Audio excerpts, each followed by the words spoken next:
name is Gavin Evans, and this is my review of The Empty Man.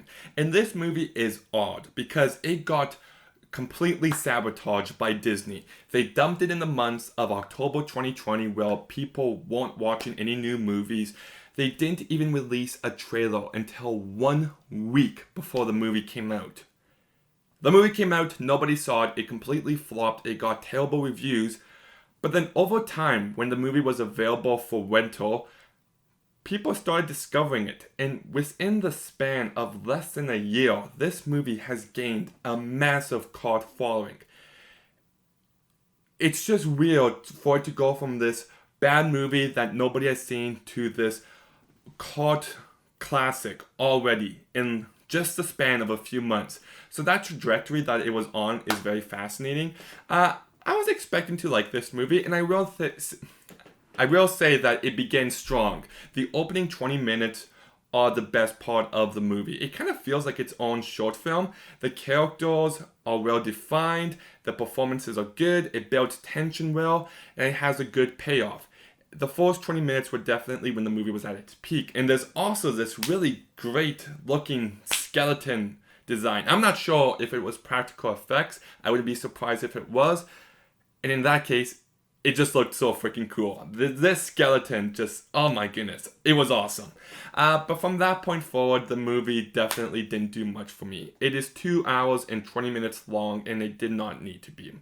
I don't even know why it was. Every scene just feels a little bit too long. It drags unnecessarily. Every scene, he's just walking into a cabin. He's slowly checking the photos. He's slowly looking around. Enjoying moments like that when you're invested, you're on the edge of your seat, you're like, what's he gonna find? But the scene just went on for too long to the point where I just checked out. I'm like, I don't even care what he finds at this point. My goodness.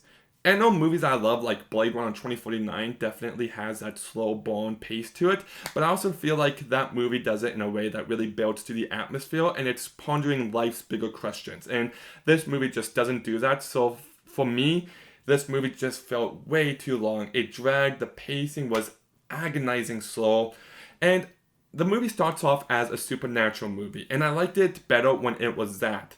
But then, throughout the movie, it transitions into a different genre of horror that just didn't work for me as well. And in fact, I don't really think this movie does anything incredibly new.